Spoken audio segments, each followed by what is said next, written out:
verticales o orbitales en los polares, tanto superiores como inferiores. Dentro de la cámara pulpar vamos a tener diferentes estructuras.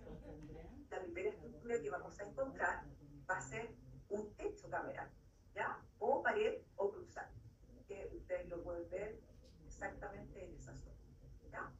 Es la primera parte de la cámara pulpar, es la parte del techo de la cámara pulpar. Vamos a tener otra pared, que es el piso cameral, que lo encontramos en esa zona, ¿ya? Y que solamente lo vamos a identificar y encontrar en los dientes que sean irradiculados o multirradiculados. Y vamos a tener también paredes laterales, tanto vestibular, palatina o lingual, mesial y distal, ¿ya? Dentro de esta cámara pulpar. Por lo tanto, en un diente biradiculado, vamos a tener techo cameral, piso cameral, pared mesial, distal, vestibular, lingual o palatina, ¿ya? Pero en un diente uniradicular no vamos a encontrar este piso cameral, ¿ya? Porque la cámara pulpar continúa con el canal radicular y no existe una diferencia o una separación donde existe si en un biradicular o un multiradicular que tenemos una. ¿Ya? ¿Eso está claro, cierto? Dentro de la cámara pulpar vamos a encontrar los cuernos pulpares, ¿ya? Que son estas prolongaciones que sobrepasan el contorno de la cámara pulpar, que están justamente ubicados bajo cada cúspide del diente que estamos hablando, y vamos a encontrar que estos cuernos pulpares van a ser mucho más agudos, ya, mucho más puntiagudos en pacientes que son más jóvenes, y en pacientes que son mayores van a estar mucho más rojos porque va a haber aposición de dentina, ¿cierto? Por las diferentes noxas, y por lo tanto estos cuernos pulpares van a tener una altura menor, ¿ya? La importancia que ustedes tengan o que sepan dónde están los cuernos pulpares o que sepan que un diente tiene 2, 1, 3, 5, etc., es porque clínicamente pueden llegar a comunicar. ¿Ya? Si ustedes no tienen ni idea dónde está o el cuerno pulpar, como la superior, más pronunciado en un diente X, ustedes podrían estar haciendo un procedimiento como un retiro de caries y comunicar. Es algo muy frecuente que puede pasar, ¿ya? Pero pasa muchas veces porque tienen que eliminar la caries, pero muchas veces también porque no tienen idea y siguen y comunican. Y es terrible, es dos. ¿Ya? Y ahí estamos nosotros. ¿Ya? Y el otro estructura que van a encontrar en la cámara pulpar, que es sumamente importante, este es surco subpulpar. ¿Ya? ¿Se fijan? Son estas líneas, ya, estas huellas que quedaron cuando se formaron las raíces de los dientes y están ubicadas en el piso cameral. Por lo tanto, el surco subpulpar lo vamos a encontrar solo en los dientes que sean multirradiculados, que tengan piso cameral. ¿Ya? Fíjense que es una zona más oscura, ¿ya? Muy clara, que nos va a dar guía de dónde está la entrada de los canales, ¿ya? Y nos va a decir, ok, aquí estoy en un molar superior, fíjate que aquí hay un canal mesovestibular, un distovestibular, un palatino, ¿ya? Y si hubiese acá otra línea por acá, también podríamos encontrar otro canal. Pero las paredes laterales En todos. Lo único que te diferencia un uniradicular con un multiradicular es el piso. Si hay un surco, pero no se ve el canal o tal, que buscar el canal, está presente. El surco subpulpar es una guía para encontrar los canales. De hecho, está dentro de, te pasa más en anatomía ya de posgrado, que existen unas leyes en que tú vas en búsqueda gracias a este surco subpulpar de los canales. ¿Ya? Y se fijan, bueno, hay dientes en que se ve muy claro, como los molares. ¿Ya? Los premolares cuesta un poquito más verlo, y sobre todo si es que el piso está más en el tercio medio, ya ustedes no pueden ver a ojo sin magnificaciones, ¿no? ¿Ya? Porque siempre va a ser donde se produzca la bifurcación o la bifurcación. ¿Ya? Pero es una guía importantísima. Digamos. No sé. Que estoy muy lejos. Sí, porque no puedo estar aquí y allá. Pues. Venga más para acá. No hay micrófono. No puedo dar para todos. Venga habla más para acá. No puedo, pues si le dijimos o sea, cuando partimos que tenía que hablar acá, sus compañeros de día, y si me alejo allá para acá, no. Ya. Entonces, yo claro eso del flujo pulpar. Otra cosa que nos ayuda al flujo pulpar es saber dónde está la boca. Por lo tanto, si yo, por ejemplo, no tengo idea que aquí estoy en el piso, puedo perforar el piso. Entonces, cuando ustedes ya están llegando ahí, tengo me da dos pistas. Me puede decir dónde están los canales, y lo segundo, me puede decir, stop, aquí estoy llegando al piso, no tienes que seguir, porque si no, podemos perforar hacia el piso, ¿ya? Y es algo súper frecuente también cuando ustedes están partiendo haciendo, ¿ya? Ya. Entonces, ya vimos la parte coronal, la cámara pulpar en el interior del diente. Ahora seguimos con el canal radicular o el sistema de canales radiculares, que, tal como se les colocó ahí, se va a definir una cavidad que sigue la anatomía de la raíz, ¿cierto? Y que va a estar ocupado por la pulpa radicular, ¿ya? Si la raíz que aloja esta pulpa radicular es curva, ¿qué creen ustedes que va a pasar con el canal? Va a ser curva, ¿ya? No siempre pasa eso, ¿ya? Porque a veces sí podemos tener una raíz que sea un poco más recta y el canal curvo, ¿ya? Pero sí es muy difícil que la raíz sea curva y el canal recto, ¿ya? ¿No entienden ese concepto, cierto? A nivel de análisis, para nosotros, siempre se les enseñamos a nivel de la asignatura, tienen que siempre dividir imaginariamente su raíz en 3 tercios, ¿ya? El tercio cervical, medio y apical, ¿ya? Porque este canal no va a ser igual en el tercio cervical, medio y apical, lo que va a ir teniendo variaciones en el campo, ¿ya? Aunque ustedes vean en la radiografía que el canal es recto, recuerden que la radiografía no les dice la verdad de lo que está pasando, ¿ya? Entonces, siempre hacer ese análisis cuando ustedes estén en clínica, doctor, doctora, el tercio cervical es recto, es amplio, el tercio medio es medio, y sigue siendo recto, pero el tercio apical es curvo y curvo hacia el tal, y ustedes me dan la anatomía y quizás para ahí nosotros bajamos. Ustedes saben eso. ¿Ya? Pero eso siempre es el análisis que ustedes tienen que hacer, ¿ya? Entonces vamos a tener diferentes variaciones de estos canales radiculares. Según la dirección, vamos a tener canales radiculares que sean un poco más rectos, como estos, que después lo vamos a ver, que se da un poquito siguiente. Vamos a tener canales radiculares que son curvos, como esta raíz circular molar. Vamos a tener una dirección que es en bayoneta, que significa que es un canal que tiene una curvatura muy brusca, doble curvatura. Y vamos a tener estos que son terribles, que son raíces diglaceradas con canales artificiales. Es una curvatura ya celeste, que a nivel de 3 grados y a nivel de 4 no deberían tomar un caso así porque es muy común, ¿ya? A nivel de la variación del canal radicular en su sección transversal, vamos a tener canales que son puros, o sea, circulares, otros que son más asentados, por ejemplo, ya como olíticos, como los premolares superiores, ¿cierto? Esta forma más asentada también, premolares superiores, o esta variación de la forma en 8, que lo podemos encontrar luego de la bifurcación, por ejemplo, en segundos premolares superiores o en las raíces distales de los molares. ¿Ya?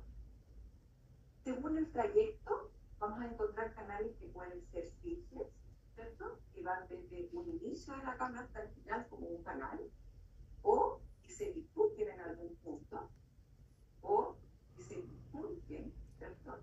O también que formen una red, ¿ya? Como una maraña, como canavícula. Según el trayecto, se realizó un estudio por este autor, Bertucci, hace muchos años atrás, en donde él observó en diferentes raíces cómo iban cambiando el trayecto a medida que iba avanzando este tercio cervical vertical, ¿ya? Y tipificó 8 tipos, ¿ya? O clasificó 8 tipos de canales que podríamos encontrar dentro de la misma raíz, ¿ya? Esta es la clasificación de Bertolucci, que en general nos sirve para conversar un poco más simplificado, se podría decir.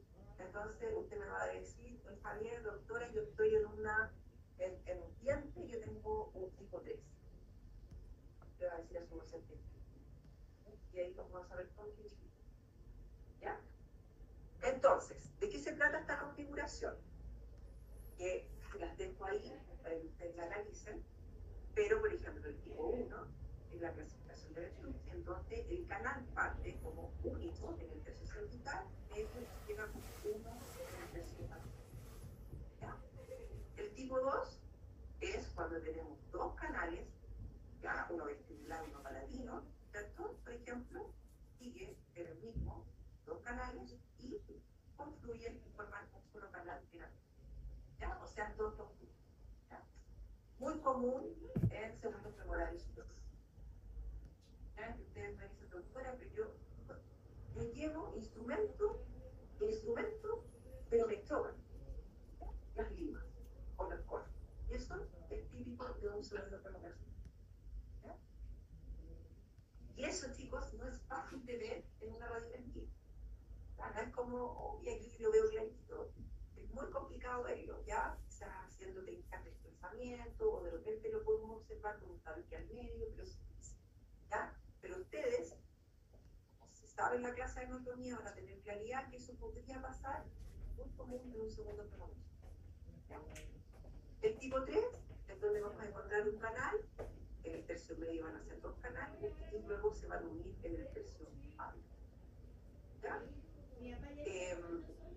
El tipo 4 son dos canales entre el tercio cervical medio y apical, ¿cierto? Que también lo podríamos encontrar en una raíz mesiovestular en el primer polar, cuando tenemos un canal entre M1 y M2. El tipo 5, ¿ya? Que es un canal en el tercio cervical y medio, y se bifurca, se divide en dos, ¿ya? En el tercio apical. El tipo 6 y el tipo 7, olvídense, son súper complejos, ¿ya? El tipo 6, ya fíjense, son 2, 2, 1, 2, ¿ya? El tipo 7 es 1, 2, 1, 2. Y el tipo 8 son 3 canales que se producen en países, mesovestibulares, que se podría producir en una raíz especial o una raíz digital o una raíz. Entonces, vamos a contar. ¿Ya? Sí. Eso, a ver, en anatomía yo les tengo un apunte, ¿ya? ¿Por qué? No se hacen todas las clases, las otras clases son más amigables para seguir. Esta tiene mucha información y en general yo tengo poquito tiempo para mandarles todo, entonces les mando un apunte y pueden tener, ya que un apunte en PDF que sale todo eso. Todo lo que yo les estoy hablando está, así que no se preocupen porque anatomía yo sé que es más complicado y por eso es la clase que sí tengo un apunte. ¿Ya? Ya chicos, en distribución vamos a tener diferentes distribuciones de este canal. Tenemos el canal principal, ¿cierto? Que es el canal que está con mayor diámetro, que parte desde la cámara pulpal o del piso de la cámara pulpal y llega y se bifurca o se desemboca en un foramen apical o en un foramen medio. ¿Ya? Tenemos también el canal colateral, que es el verde, que va paralelo al canal principal, que tiene un menor diámetro, corre paralelo, nace desde la cámara pulpal, ¿cierto? Y va en forma paralela, con menor diámetro, y va a desembocar o va a terminar en un foramen más pequeño que significa. ¿Ya?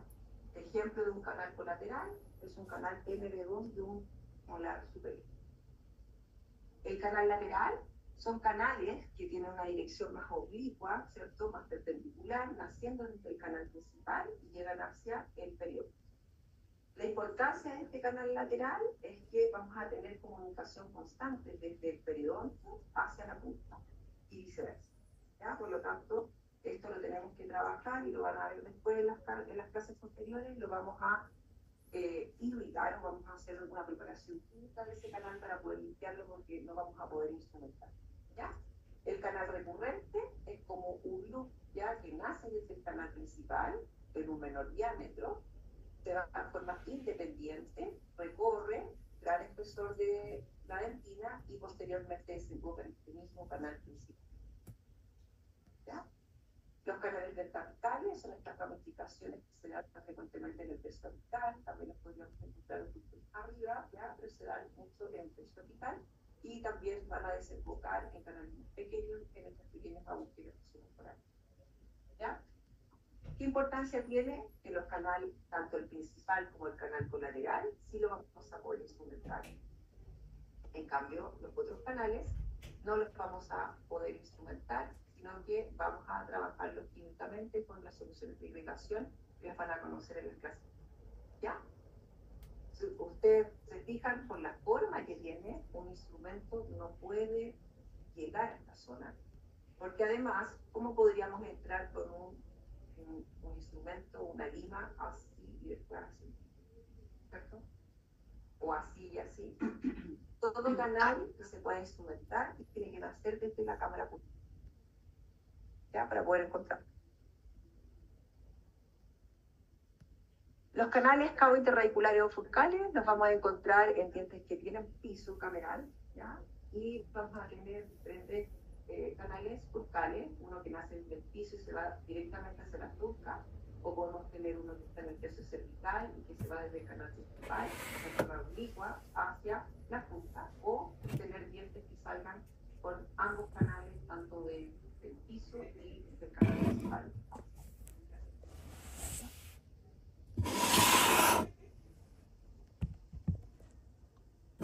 Patológicamente, el canal radicular lo vamos a dividir en dos canales. El canal dentinario, que es el canal, el espesor, el mismo canal principal que estábamos conversando, ¿ya? Y este canal dentinario va a terminar en un foramen menor o en la zona donde está la constricción apical, que la vamos a ver posteriormente, ¿ya? Esta zona está rodeada de dentina, ¿cierto? Y va a ser donde nosotros vamos a trabajar constantemente. Y posterior acá vamos a tener otro canal que tiene una forma troncocónica, que es el canal cementario, que biológicamente es un canal que nosotros no debemos intervenir ni tocar, porque aquí ya no existe tejido público. Entonces, ya vimos la primera parte y vamos a ir a la zona apical.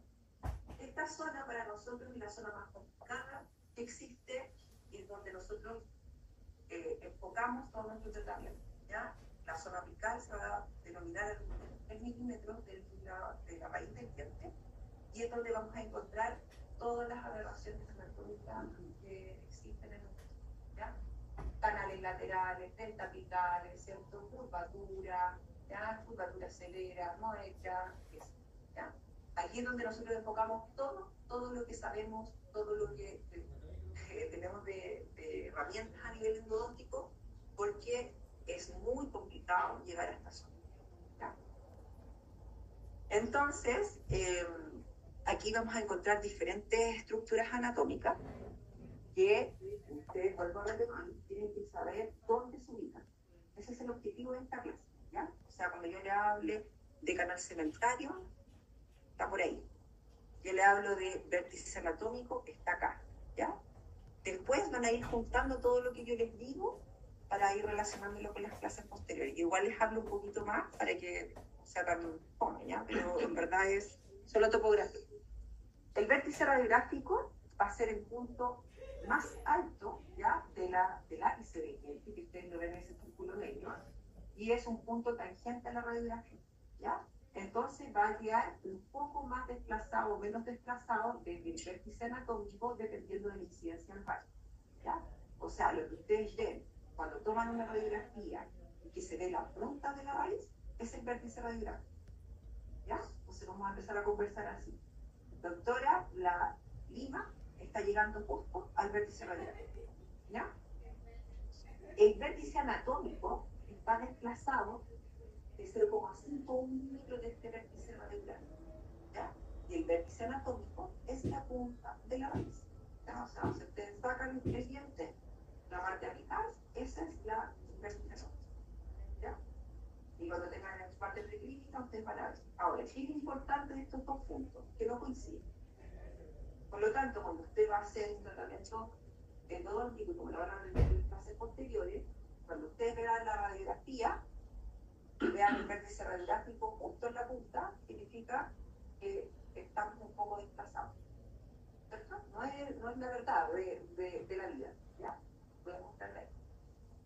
Entonces recuerden siempre que este punto del vértice radiográfico con el anatómico no coincide. ¿Ya?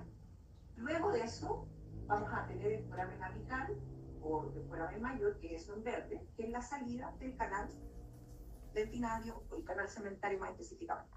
¿Ya? Y vamos a tener posterior a eso el canal cementario, que es ese canal cortito, el canal dentinario, ¿se acuerdan? Y en esta zona, por tratar de darles una ubicación, vamos a encontrar construcción apical o foramen fisiológico menor y el área CS. ¿Ya? Que en ubicación no se sabe exactamente dónde está, pero más o menos por ahí. ¿Ya? El foramen mayor o apical, esa abertura que ustedes ven ahí, ¿cierto? Está generalmente en el ápice de la raíz, ¿ya? Y que va a ser la lectura de todas las estructuras neurales, linfáticas, ¿ya? Por ahí entra y sale. Y este foramen apical mayor va a ser obviamente la salida de este canal que les dije y se va a ubicar desde el vértice anatómico en 0,5 milímetros a 3 milímetros dependiendo del grupo dentario o dependiendo de la edad del paciente por la posición del segmento que se va haciendo constantemente con él. ¿Ya? ¿Qué es importante? Este foramen apical no se encuentra en la punta del vértice anatómico, sino que este foramen apical tiene una salida pistolateral. ¿Ya? Entonces, esta imagen no se olviden nunca de ella, porque si ustedes observan ahí, la salida del foramen es lateral y el vértice anatómico.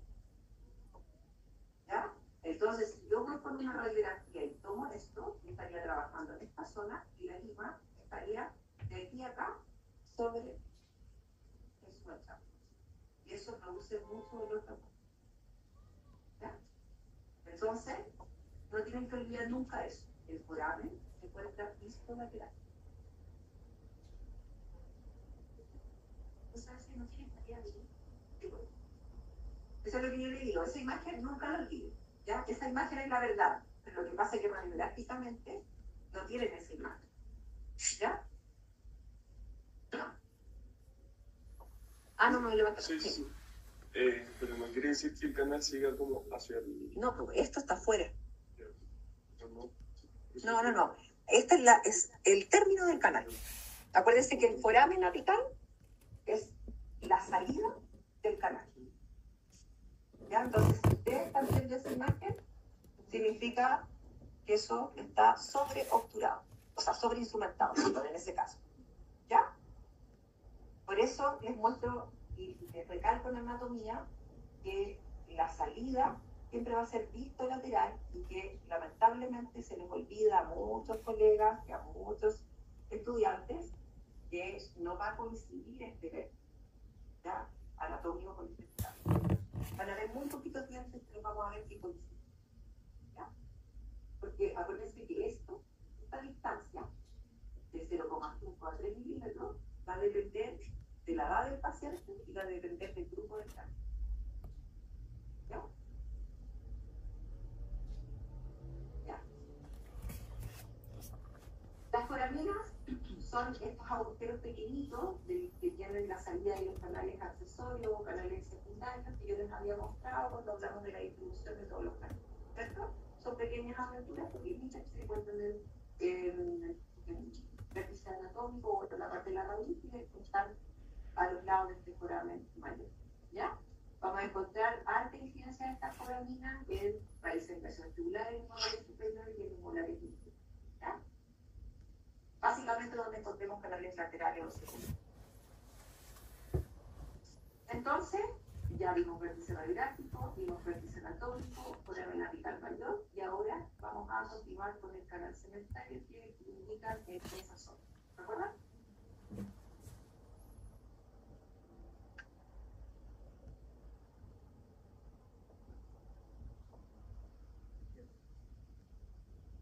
Ya.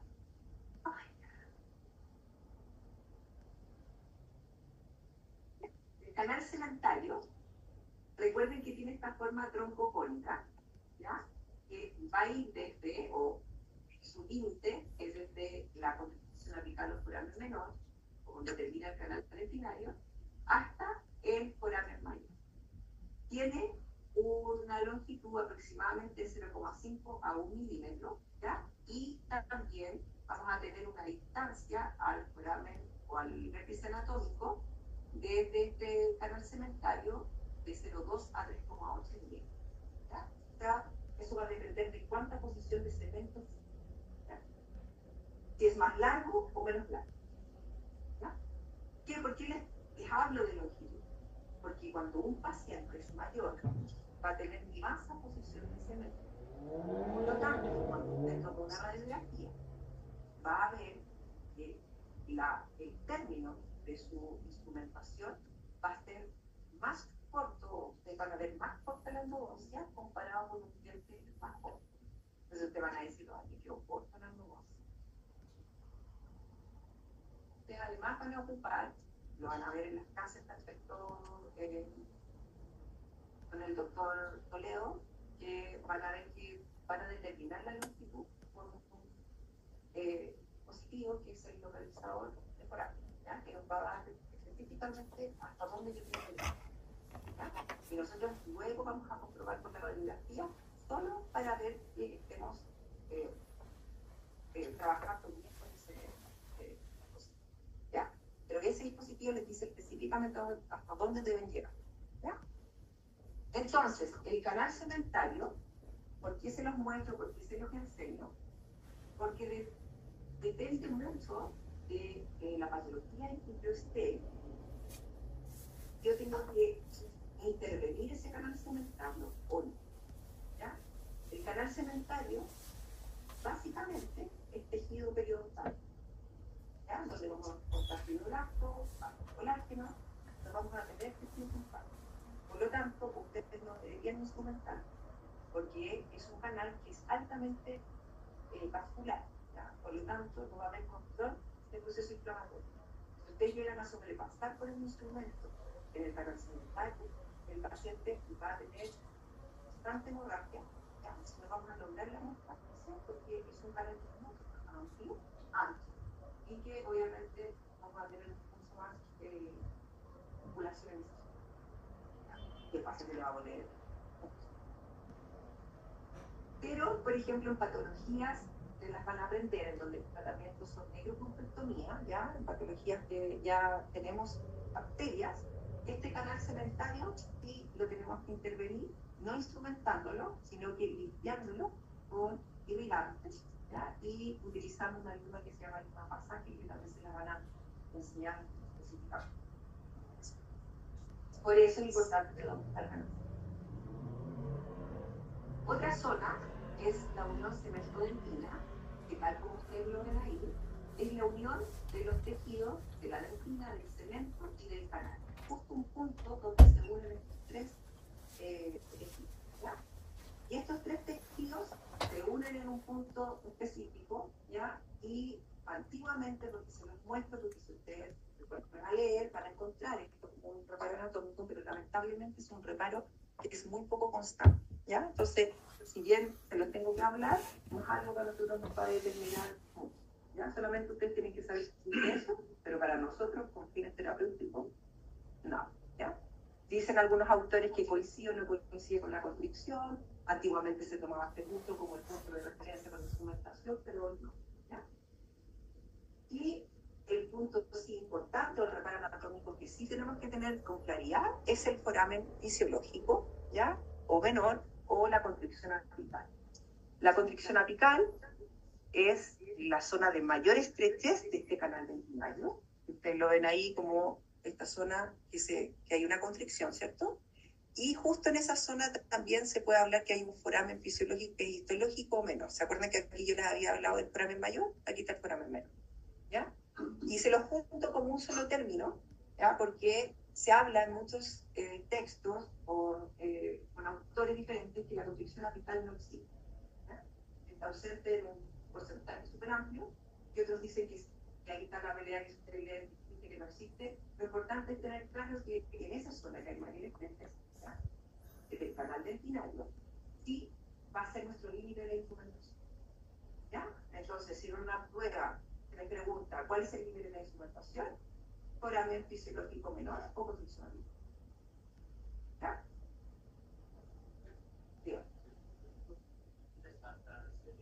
De esta zona. El dispositivo, el localizador de foramen electrónico les va a medir justo hasta cuando termina el canal dentinario. Cuando logra pasar el canal cementario, el localizador va a medir justo esa constricción que se, y ahí les dice hasta ahí. ¿Ya? Ahí lo van a ver bien con el nombre.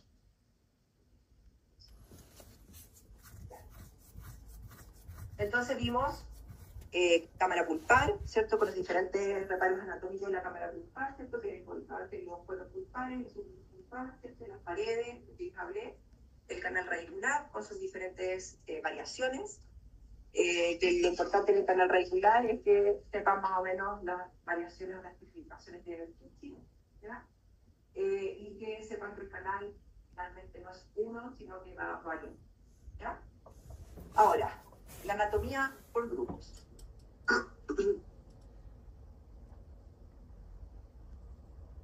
El incisivo central superior es un diente que vamos a ver que tiene una corona en forma triangular, bien amplia en sentido mesiodistal, ¿ya? Y la zona radicular con una solo raíz cónica, casi recta, ¿cierto? Con un solo canal y con una cámara que sigue con el canal radicular, ¿ya? Una cámara pulpar que tiene dos cuernos pulpares, una mesial y una distal, ¿ya? El incisivo central superior es un diente que a nivel coronal es muy amplio mesiodistal, pero a nivel de la raíz, fíjense que es muy amplio en sentido vestíbulo-palatino, ¿ya? Que de repente uno no lo ve cuando no lo tiene a nivel anatómico. Fíjense, ¿ya? Es muy amplio en sentido vestíbulo-palatino, ¿ya? Y eso no hay que olvidarlo porque cuando nosotros instrumentemos tenemos que recordar esta amplitud vestíbulo-palatino. Su anatomía, su corona es triangular en la anatomía externa. Y si ustedes pueden ver en el interior del diente, fíjense que el canal es el más recto de todos los dientes que tenemos y su foramen, ya el foramen mayor, casi coincide con la zona de con el vertebral. Es el único diente que yo podría decir. ¿Ya? En su sección transversal vamos a tener que es circular en los 3 tercios. ¿Ya? Vamos a tener esta raíz única que va a tener una longitud de 21,5 milímetros. Las longitudes promedio se las tienen que saber, chicos, porque eso es relevante, porque la radiografía no nos da la longitud correcta, ¿ya? No es la real, sobre todo la individual. 21,5. ¿Ya? Entonces, cuando usted vaya a trabajar para instrumentar o hacer todos los cálculos, siempre le vamos a pedir cuál es la longitud promedio del diente, ¿ya? Porque ustedes en CIEXI no van a tener la escala real al tener una radiografía, y si la tomaron y tienen distorsión de la observación. A nivel de la anatomía interna, que es lo relevante para nosotros, vamos a tener una cámara pulpar que tiene forma triangular en sentido mesodistal y una forma más de cuña, o si quieren decir triangular, con el vértice hacia el cistal y la base hacia apical, ¿ya? O de forma de cuña en sentido vestíbulo-palatino, ¿ya? Si se fijan, el canal es único, ¿cierto? Y casi no tenemos una curvatura en todo su longitud. Tenemos dos cuernos pulpares, ¿cierto? En congruencia con las puntas de mesial y distal de esta columna, ¿ya? Fíjense que el porcentaje es de muy alto, que es recto, el 87%, y si ustedes se van a la literatura o el vamos a cortar 90, 95, los porcentajes yo se los pongo en aproximación, ¿no? Para que se aprendan, ¿ya? Para que sepan que tiene un porcentaje bien alto y las curvaturas son mucho menores. Fíjense, ahí hay una curvatura en un incisivo, pero se da básicamente porque cuando estuvo en formación este diente, lo más probable es que hubo un traumatismo dentoalveolar del diente temporal que hizo que en la formación radicular le quedara poco espacio a este central y se forma esa dislaceración, ¿ya? pero hay que tener mala suerte para que llegue un palazo.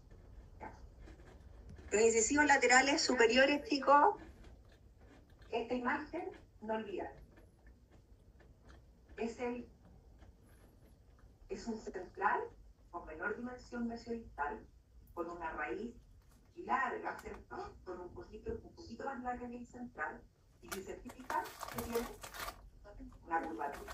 ¿Ya? Entonces, ustedes rápidamente, cuando van por un lateral, curvatura palatina. Listo, palatina. La curvatura distal la van a ver, pero la palatina o vestibular no la van a ver en la radiografía. Entonces, si yo no tengo idea de que existe esa curvatura, puedo producir muchos accidentes con ¿ya? Lo mismo, la corona es muy parecida al incisivo central, solamente que el circuito mesodistal tiene menor dimensión. Ya la raíz es única, pero con esta curvatura marcada esto palatino, ¿ya? Y su longitud es 1 milímetro más que el incisivo central, ¿ya? De 22,5 milímetros, ¿ya? El incisivo lateral superior en la zona palatina puede tener un surco profundo, que es importante también para ustedes, porque en esa zona podría ser una zona de comunicación, ya sea vía lesión de caries, ¿ya? O también se puede producir una anomalía forma, que es el densis vaginatum, ¿ya? O el densis intente, que es una anomalía en la forma en donde se produce una impaginación, ¿ya? Del órgano del esmalte en la papila dental, y es muy caótico porque es como que se formara un diente dentro del diente, ¿ya? Y para nosotros, como endodoncista, es muy difícil tratarlo, ¿ya?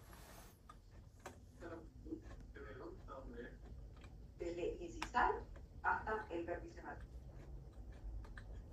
Todas las longitudes, ¿ya? Entonces, siempre recordar que vamos a tener esta curvatura y la longitud de la.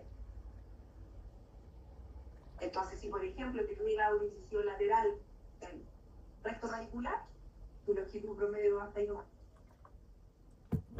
¿Ya? O con una visión severa.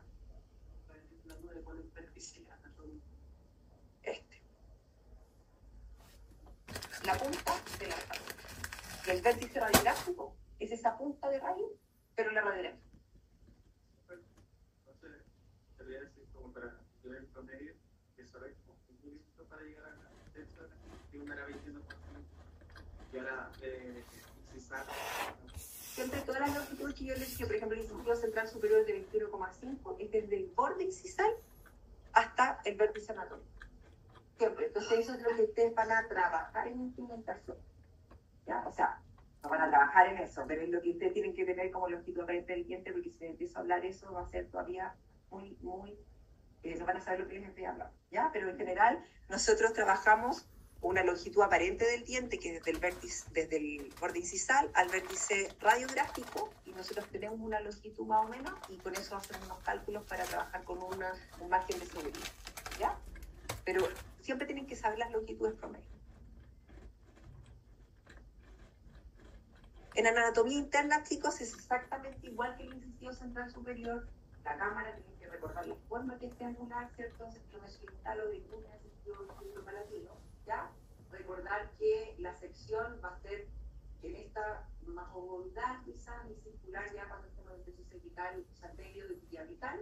Y lo que sí vamos a tener una diferencia, vamos a tener la misma cantidad de cosas pulpares, pero sí la diferencia que vamos a tener es que el canal va a ser curvo, pero curvo, listo, ya, o sea, voy a ir por allá. Lateral, curvo, listo, palatino, ¿ya?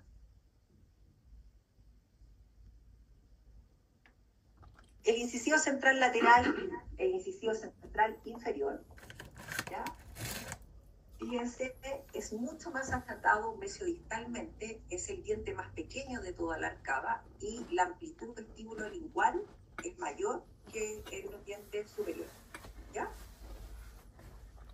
Incluso se ve el canal, se fijan como muy amplio en ese sentido, el tercio cervical y medio, ¿ya? Miren lo amplio que es en sentido vestíbulo-lingual, ¿ya? Cuando un diente es muy achatado en un sentido y muy amplio en el otro sentido, tiende a la bifurcación o a la tabicación. ¿Ya? Entonces, cuando usted está frente a este tipo de dientes, usted sabe que tiene una actitud en el vestíbulo lingual, podría encontrarse un cantar. En anatomía externa, la raíz es única, ¿ya? Con una pequeña curvatura hacia distal, la corona es muy pequeña, muy estrecha mesodistal, ¿ya? Pero la raíz muy amplia, sentido vestibulolingual.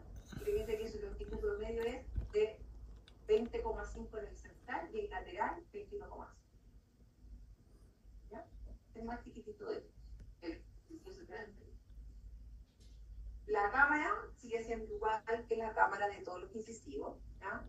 Y vamos a tener un canal, pero recuerden que aquí ya comenzamos con una diferencia, que podríamos encontrar dos canales, ¿ya? Dos canales en un porcentaje de 27 y 15 sobre el autor, pero sí las tabicaciones, fíjense que son altas, desde al 73%. Las tabicaciones son aproximaciones de dentina, ¿ya? O sea, hay formación de dentina por aproximación, ¿ya? ¿Cuál es la diferencia de bifurcación y tabicación?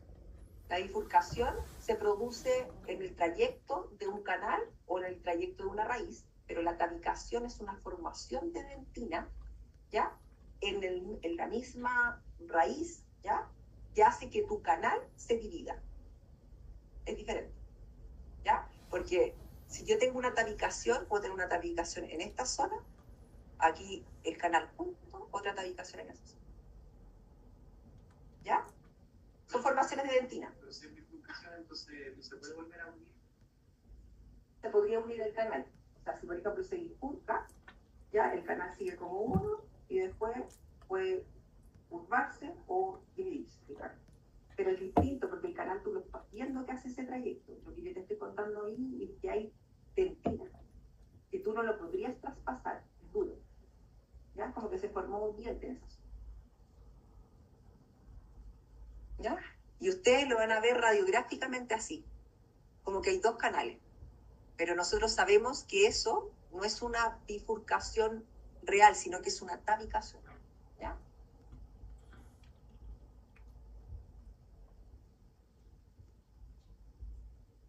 El canino superior es el diente más largo de toda la arcada. Y fíjense que es sumamente curvo también. ¿Ya? Disto palatino, ya también con mala suerte disto vestibular, ¿ya? Pero lo más común disto palatino, ¿ya? Y ojo, que ustedes en la radiografía siempre dicen que es bueno, ¿ya? O sea, yo creo, siempre me digo que está bien bueno. Pero tenemos acá en la misma escuela o en otros lugares accidentes súper grandes en camino por proyección de hipoclorito, por perforación, por no haber tomado sapú. Los caninos, recuerden, siempre son curvos, desde el lateral hacia atrás, todo es curvo. ¿Ya? Solo el central lo van a trabajar con otro. Todos los demás van a trabajar con otro. Ahora, ¿cuál es lo complicado del canino? Su longitud. ¿Ya? La longitud promedio es de 26,5. Pero yo les diría que les estoy dando como una approach, porque cada vez, ¿ya?, tenemos dientes más largos, ¿cierto? O sea, yo últimamente, no sé, el doctor Toledo, yo últimamente he visto caninos de 31 milímetros, y antiguamente nos pasaba que era muy raro, ¿ya? Era muy raro y hoy en día se da mucho, ¿ya? Entonces, en este diente canino superior, tienen que recordar la longitud, tienen que recordar la curvatura, y por lo tanto acá están las mismas que nosotros les pedimos, ¿cierto? De 31. O sea, usted no puede ir con una de 25 milímetros a trabajar esa zona. ¿Ya? En la anatomía interna vamos a tener una cámara que va a tener una forma fusiforme, ¿ya? Distinta a la triangular que les había dicho de cuña en los incisivos, ¿cierto? Y acá vamos a tener un solo cono curval, ¿ya? En relación a la cúspide vestibular que tenemos. En los incisivos habíamos dicho que habían dos cuernos curvales, ¿cierto? Mesialista. Entonces, otra diferencia. El canino también tiene un reparo anatómico que se llama aletas de pescado. ¿Ya? Las aletas de pescado son prolongaciones, ¿ya? En este trayecto del canal se ubican en el tercio cervical y medio, pero en el sentido uno para ti. En este sentido, ustedes no lo van a poder ver, ¿cierto? Pero en el sentido vestibulo palatino, yo voy a ver dilataciones de este canal y la importancia que tiene es que van a tener más tejido o negro. Por lo tanto, esto lo tienen que trabajar. Y mira, entonces si yo no recuerdo que los caninos tienen eso, voy a instrumentar. Que nada más, en cambio, si yo lo recuerdo, voy a instrumentar con más ganas, voy a limitar con un poquito más de ganas para mi interesación. ¿Ya? ¿Qué eran dilataciones de qué? El canal.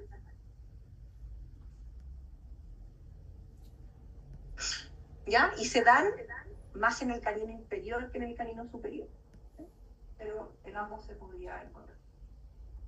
El canino inferior, exactamente igual a lo que estábamos conversando de lo que va pasando en los inferiores, que es mayor su amplitud vestíbulo igual que el mesoidistal. ¿Ya? El canino inferior tiene una longitud menor que la longitud que tiene el canino superior, pero sigue siendo largo y además tiene una curvatura del canal hacia distal no tan marcada como el canino superior. ¿Ya? Lo que sí, en la anatomía interna y en la anatomía externa, podríamos encontrar una variante de dos raíces o de dos canales, al igual que su incisivo central inferior. ¿Ya? Entonces, ustedes recuerdan esta regla siempre, cuando yo tengo un tratamiento mayor en un sentido, tengo muy amplio en el otro sentido, va a ser muy claro o muy probable de que existan divisiones radiculares o canaliculares. ¿Ya? Recuerden que tienen un cuerno pulpar.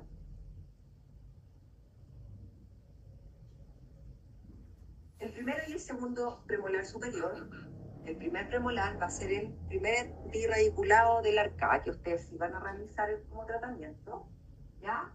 Y el segundo premolar superior se parece a nivel coronal en el primer premolar, pero no tiene la información de la raíz, ¿ya? El primer premolar superior es corona, tiene forma ovoidea y es muy amplio en sentido vestíbulo palatino, ¿ya? Vestíbulo palatino, y tiene dos raíces, una vestibular y una palatina, ¿ya? La altura de las raíces es parecida o similar, pero las cúspides del primer premolar superior, la cúspide vestibular es más alta que la palatina, ¿ya? Acá vamos a encontrar que es irradiculado de un súper alto, por lo tanto no tenemos que caer en que la radiografía no veo las dos raíces y aquí es que no tengo dos raíces, ¿ya? La raíz vestibular es curva hacia palatino y la raíz palatina es más recta, pero también podría curvarse hacia palatino, ¿ya? O sea que eso lo vamos a ver de lado, o lo podríamos ver en una radiografía. Por lo tanto, en una radiografía vamos a seguir pensando que este diente es recto, ¿cierto? ¿Qué tiene de importancia este primer premolar? Que la raíz vestibular, como ustedes pueden observar ahí, es muy delgada, tiene muy poquita de espina parietal comparado con la raíz palatina. Por lo tanto, si ustedes instrumentan con un diámetro mayor a una lima, ¿ya? O lo mismo diámetro que están haciendo con el palatino, pueden perforar hacia la derecha.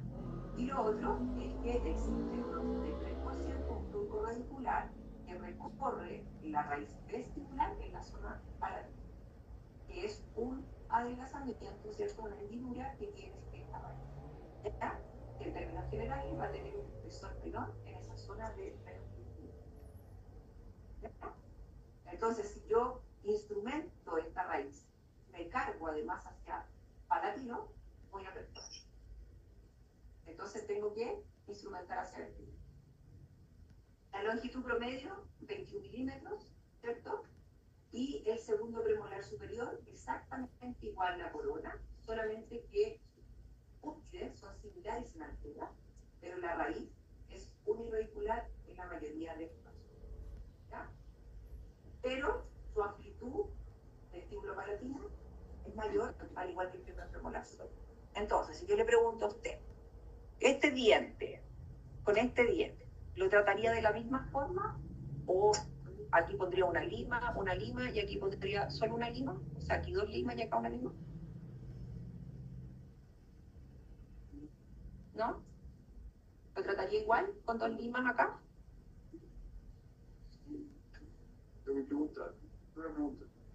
Como la raíz vestibular del primer lugar superior, como es más angosta, me imagino que se cierra como el paciente más adulto, mayor, es más fácil. El momento de, no sé, instrumentar cómo se... Porque tú vas a la instrumentación, como te digo, uno la siente. O sea, si yo voy entrando con una lima 20, voy a sentir que está muy, muy obliterado, muy apretado, ¿ya? Es sensación táctil que obviamente nosotros te la vamos a ir dando, pero nosotros sabemos a nivel de radiografía que el canal es más estrecho y sabemos que radiográficamente no vamos a poder observar esa curvatura y no vamos a poder observar que es tan fina, pero tú en anatomía lo sabes, ¿no? Ya. En anatomía interna, chicos, la cámara tiene forma elíptica, ¿ya? En ambos, ¿ya? 2 cuernos pulpares, vestibular y palatino, y recuerden que tenemos 2 canales en el primer premolar superior independientes, uno vestibular y uno palatino. El vestibular con una incidencia mayor de curvatura hacia palatino o hacia distal, ¿cierto? Y que vamos a tener diferentes variaciones que pueden ser 2 raíces con un canal cada raíz, o podríamos tener una raíz con 2 canales, o incluso tener 3 raíces con 3 canales, ¿ya?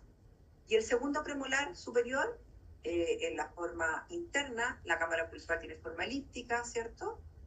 Aquí nos vamos a encontrar piso cámara, ¿cierto? Porque continúa la cámara con el canal radicular y vamos a encontrar que tenemos en general un canal, pero recuerden que yo les hablé en Pertucci que vamos a tener diferentes variaciones, ¿cierto? Y como les pregunté, acá nosotros deberíamos trabajar con 2 instrumentos de la misma forma porque tenemos una amplitud bastante en sentido vestíbulo palatino. Si yo trabajo solo aquí al medio, dejo de instrumentar o tocar las paredes vestibular y palatino, ¿ya?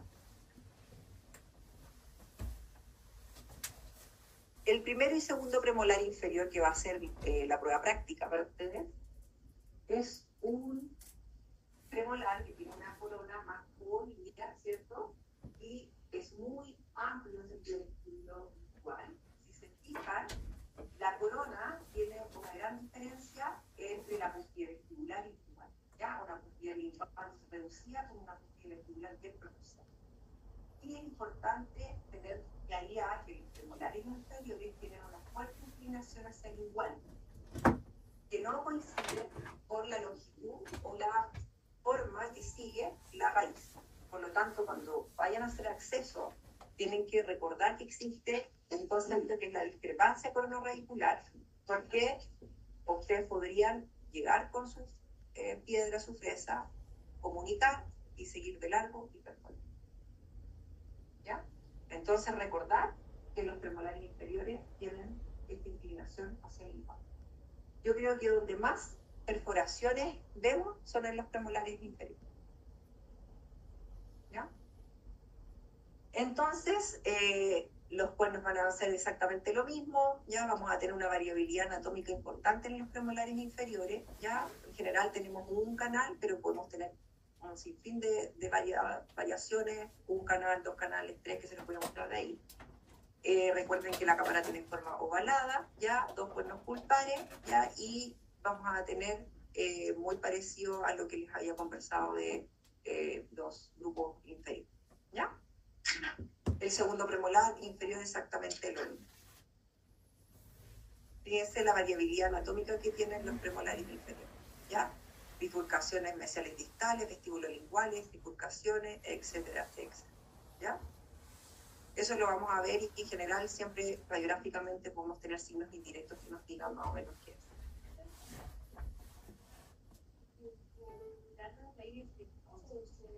Tiene una curvatura inferior, una curvatura distal. Ya. Los molares tipo súper rápido, ¿ya? Porque aquí ustedes van a hacer acceso, pero no van a trabajar en el interior, bueno, ¿ya? La verdad que los molares son difíciles, son para posgrado, diplomado, etc.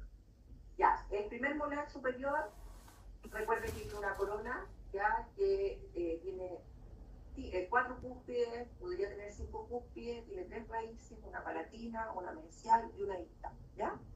Vamos a tener a nivel interno que la cámara pulpar tiene una forma trapezoidal, ¿ya?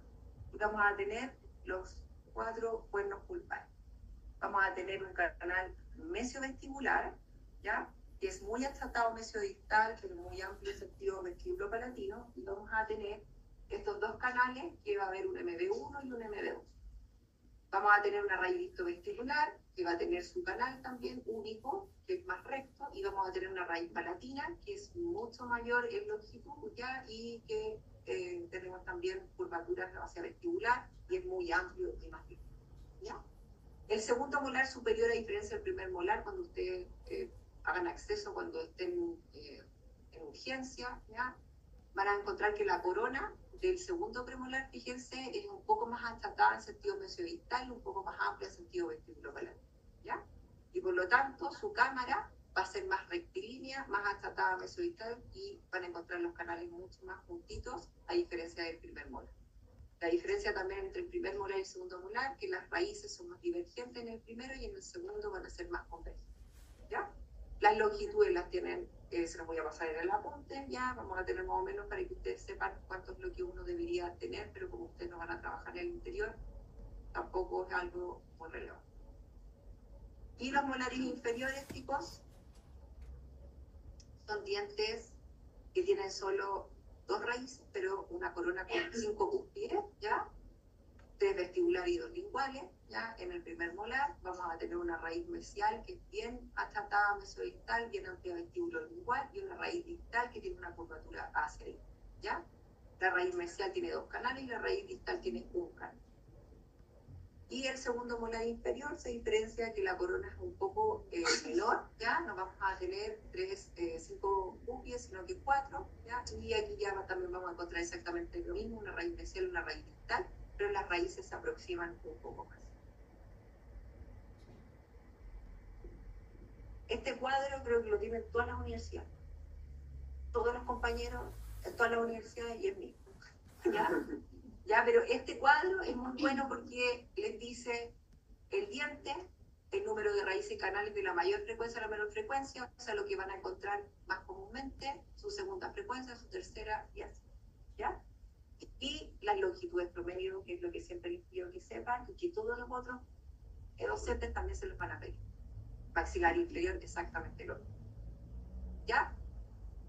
Nunca olviden, chicos, que lo que ustedes ven en el exterior les va a decir lo que está en el interior. O sea, si yo veo un premolar que tiene una cúspide vestibular y palatina más o menos mayor y que es más amplio en sentido mesiodistal, ese premolar podría tener 3 raíces, ¿ya? Todo lo que se ve en el exterior les da una pista del interior, ¿ya? Y los canales rectos y simples solamente podríamos encontrarlos en el sitio central, pero todos los demás son, ¿ya? Ya, chicos. ¿Alguna duda, alguna pregunta? Para el control, va a preguntar sobre los molares. ¿Me puedo preguntar la parte coronal? Ya, les puedo preguntar la parte coronal, y sí podría preguntar en generalidades que ustedes como odontólogos deberían saber. ¿Ya? Pero por eso les digo, o sea, yo la parte de la apunte les doy lo general de ustedes, para que estemos conversando con colegas, pero no les hablo de curvatura hacia dónde, etcétera, que lo conversamos de algo grave. ¿Ya? No les hablo tampoco de las variaciones, no converso tanto de eso, pero sí ustedes van a hacer un acceso intenso, deberían tener claridad, cuántos canales pueden encontrar, ¿cierto? ¿Cómo es la forma de la cámara? Chicos, les mandé hartas cosas por Canvas, ya les mandé la presentación de la asignatura, El manual de endodoncia, que es un manual en el cual sale todas las etapas que van a realizar tanto en preclínico como en clínica, y tienen, en ese manual pueden encontrar las diferentes rúbricas o listas de cotejos que ustedes van a ser evaluados. Ahora, si se dieron cuenta, en clínica sus docentes tienen ahora una carpeta donde tienen a cada estudiante y ahí están ya las listas de cotejo en la rúbrica, así que no las tienen que imprimir, ¿ya? Pero sí el manual les puede servir para ir viendo cómo se determina la longitud, para el estudio previo, al paso práctico, etcétera, como una guía, ¿ya? Porque los otros años lo hacíamos imprimir y ahí le poníamos la nota, pero al final podían perder la rúbrica, entonces